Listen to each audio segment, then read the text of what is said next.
Hello, everyone, and welcome to the With Every Heartbeat is Life class. My name is Atiria, and I will be your teacher for this session.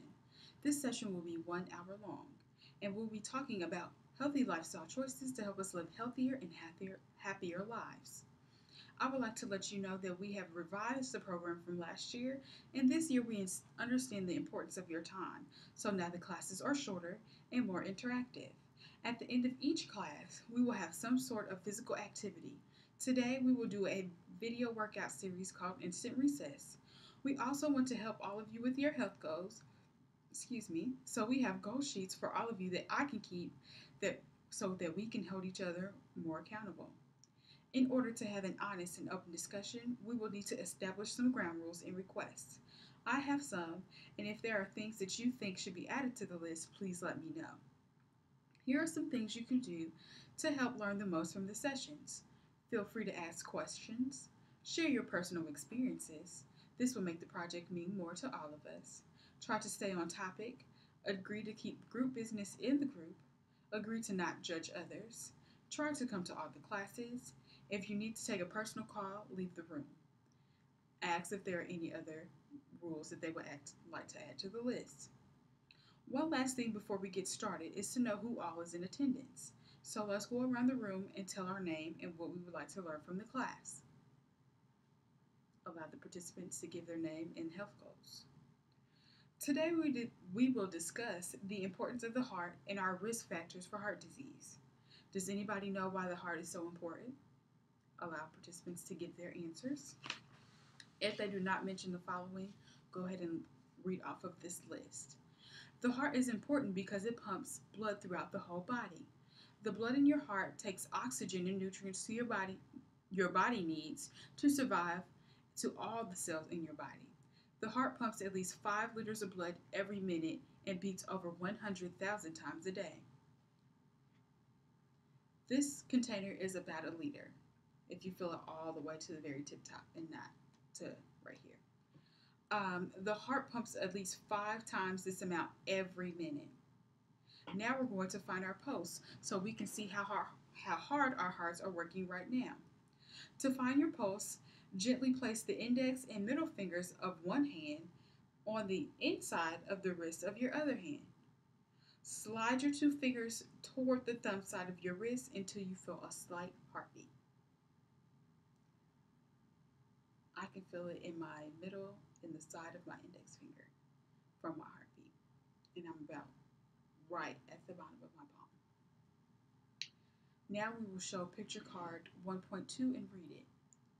The heart is a hollow, muscular, cone-shaped organ about the size of a fist.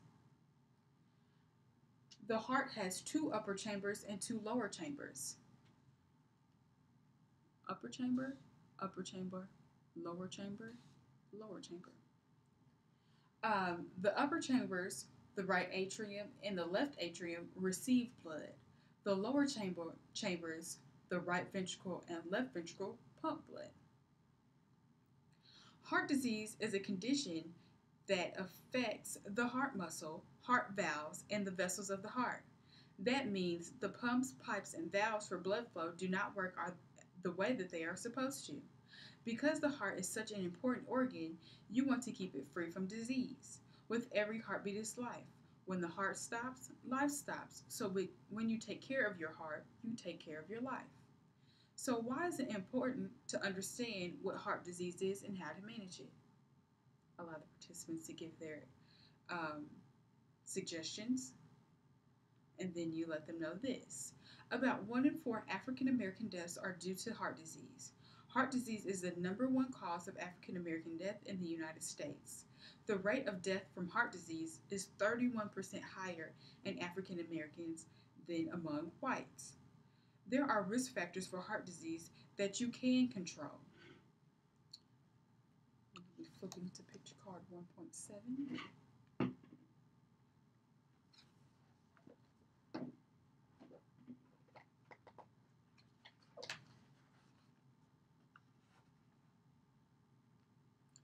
Having high blood pressure, having high blood cholesterol, being overweight, cigarette smoking, and having diabetes.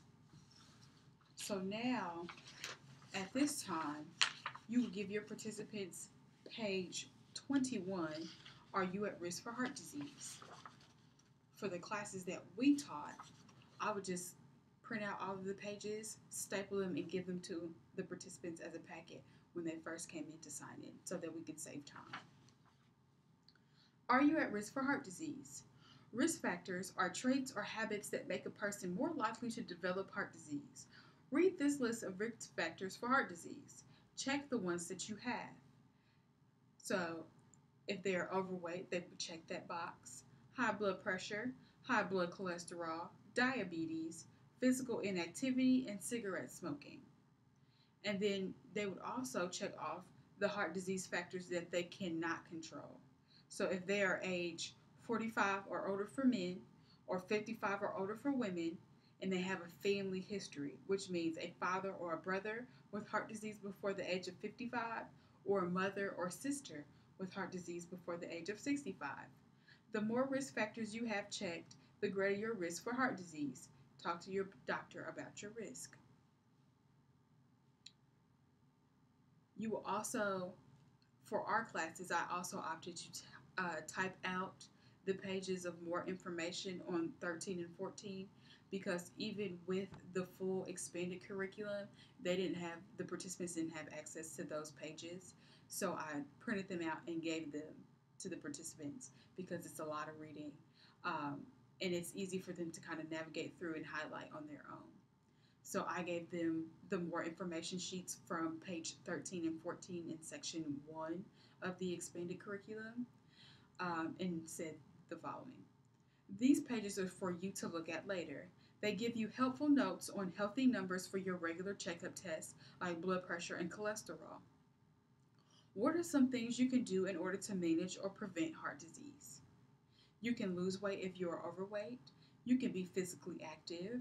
You can cut down on sodium. This will help to lower and manage your blood pressure. You can eat foods that are lower in saturated fat and trans fat, which are easy to identify because they are solid at room temperature. You can eat more fruits, vegetables, and low-fat and milk products. You can get your blood pressure, blood cholesterol, and blood sugar levels checked on a regular basis. Take prescribed medications as your doctor tells you, and quit smoking. There are some things that will cause people to have heart disease and other health problems that they cannot control, and this is due to their family health history. This means that if your siblings, parents, grandparents have had a health problem, you will be more likely to get them as well. This is really important to know. This is why it is really important to know your family health history. In your packets, I have a worksheet for learning about your family health history. You can use this as an opportunity to call a relative or ask a couple of questions about your family health history if you do not know it. So that is located on page 22 through 24 of the participant packets. So this is the family health history, and you can go through all of the family members listed on this. So Miss Diane is 63. Her relationship to the person filling out this packet is the mother. She has diabetes and high blood pressure. She is still living, so she does not have a cause of death or an age of death. Bill is deceased. He is the father. He had high blood pressure, smoking cigarettes. He died of a heart attack at the age of 55. Harold is 65, and he is the uncle. He has diabetes and high blood pressure. Faith is 56, and she is the aunt. She smokes cigarettes. Tina is the woman filling out the health history packet. She's 37. She's pre-diabetic. She has pre-hypertension, and she is overweight. Darnell is 27. That is her brother. He has high blood pressure, and he smokes cigarettes. Pam is 40. She is the sister. She is overweight. She has high blood pressure, and she has had a heart attack. Ronnie is 57, and he is the uncle as well. He has high blood pressure. Miles is 8. That is her son. He has no health conditions. Imani is her daughter. She is 10 years old, and she is overweight. Elijah is 13. That is her son, and he has no health conditions. And Jamar is 10. That is her nephew with no health conditions.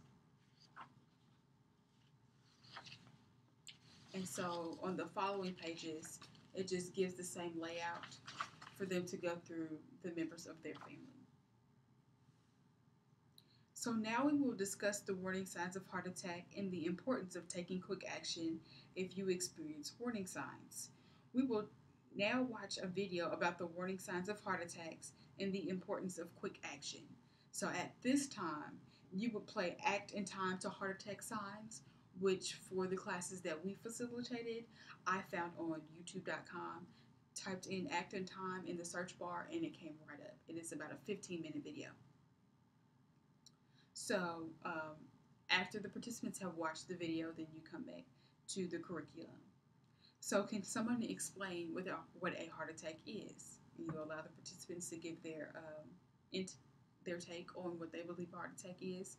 They have just gone over in the video, so hopefully the answers that they give will be very close or similar to what the following.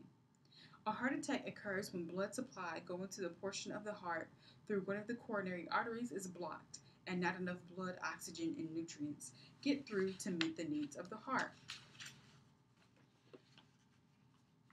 Because blood supply to the heart brings oxygen and nutrients, a heart attack is like suffocating and starving a heart at the same time. So now we're going to show picture card 2.1.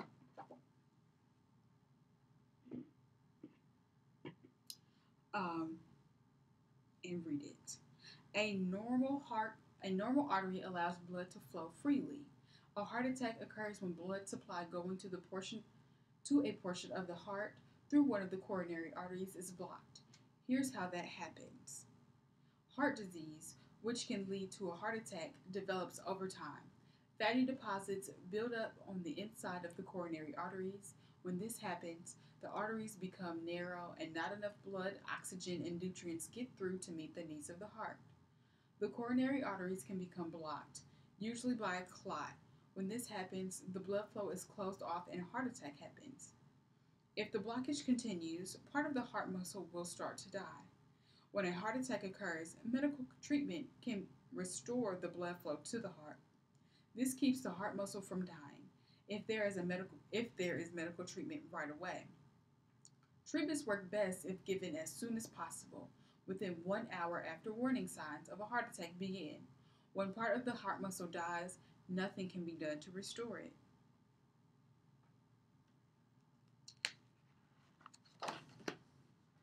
Picture card 2.2, and this is showing the type of treatment that can be given to heart attack patients, which is called an angioplasty.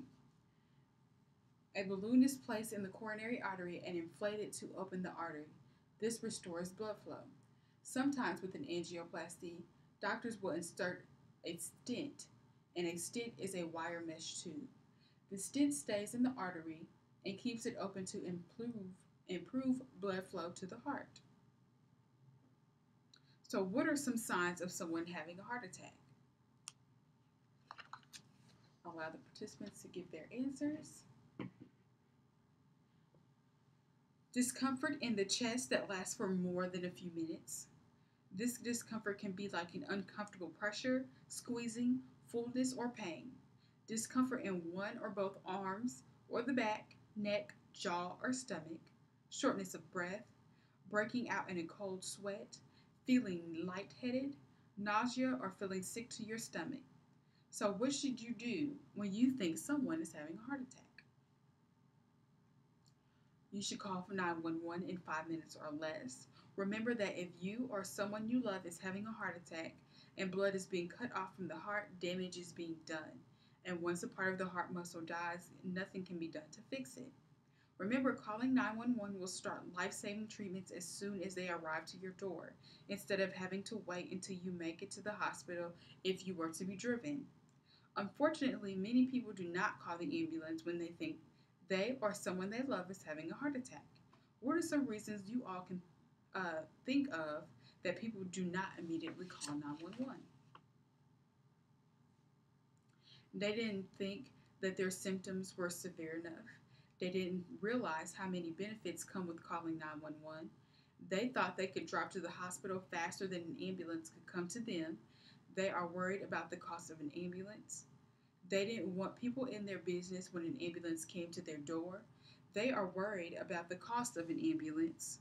They were afraid to be embarrassed if it was a false alarm.